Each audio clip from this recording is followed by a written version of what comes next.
So you're telling me Alexander the Great left his 3 daughters here to rule the forests as singing warrior sisters? Who'd have guessed? The question isn't who I am, not anymore. It's who we are, the wagon and I. He is a vessel of the Vantose. He belongs to the forest spirits, and he walks, well, rolls, I suppose, around as a repository of knowledge of history and ancient languages. A 4-wheeled Wikipedia, edited by actual fairies. Everything the forest spirits ever knew is in there. I was chosen to be his companion, to be his conduit to the world. We complement each other. Even though we've only been together a few years, it's hard to imagine my life without him. I don't know how I was chosen, or why. All I know is that I was drifting until I found him. And then everything just made sense. He's my soulmate.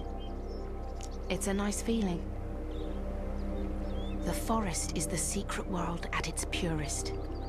Here the walls between the known and the unknown, between myth and the mundane, between science and magic, are thin enough to see through.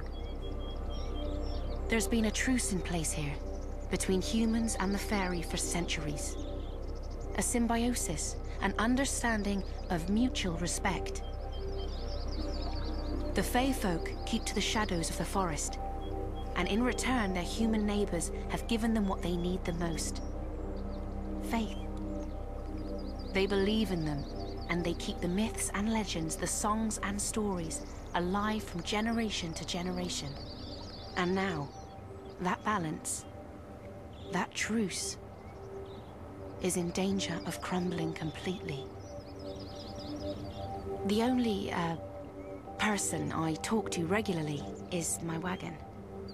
Well, to call him mine would be a gross exaggeration. He's his own man.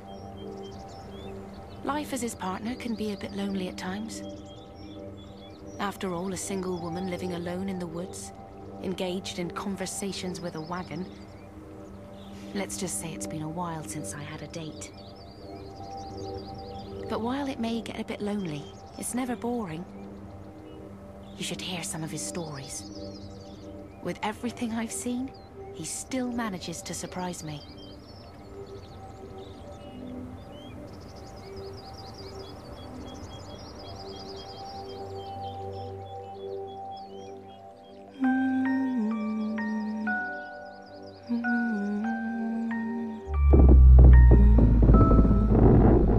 Goddess Almighty!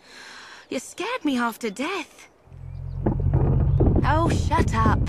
You know I have good reason to be worried with what's out there.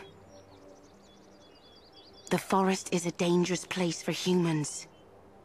It was one of the last refuges of the Fey folk. When the human world wanted no more of them, they came here to be left alone.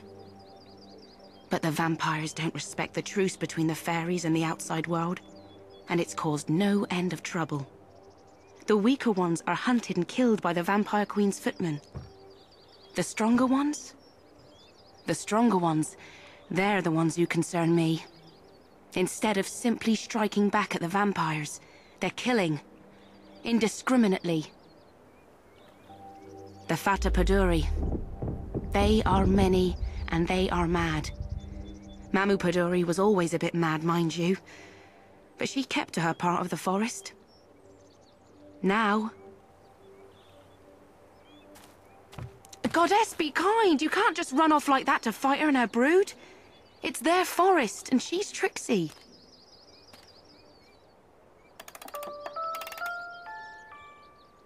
The music attracts Mamupadori. It's her weakness, and it'll draw her out of her lair.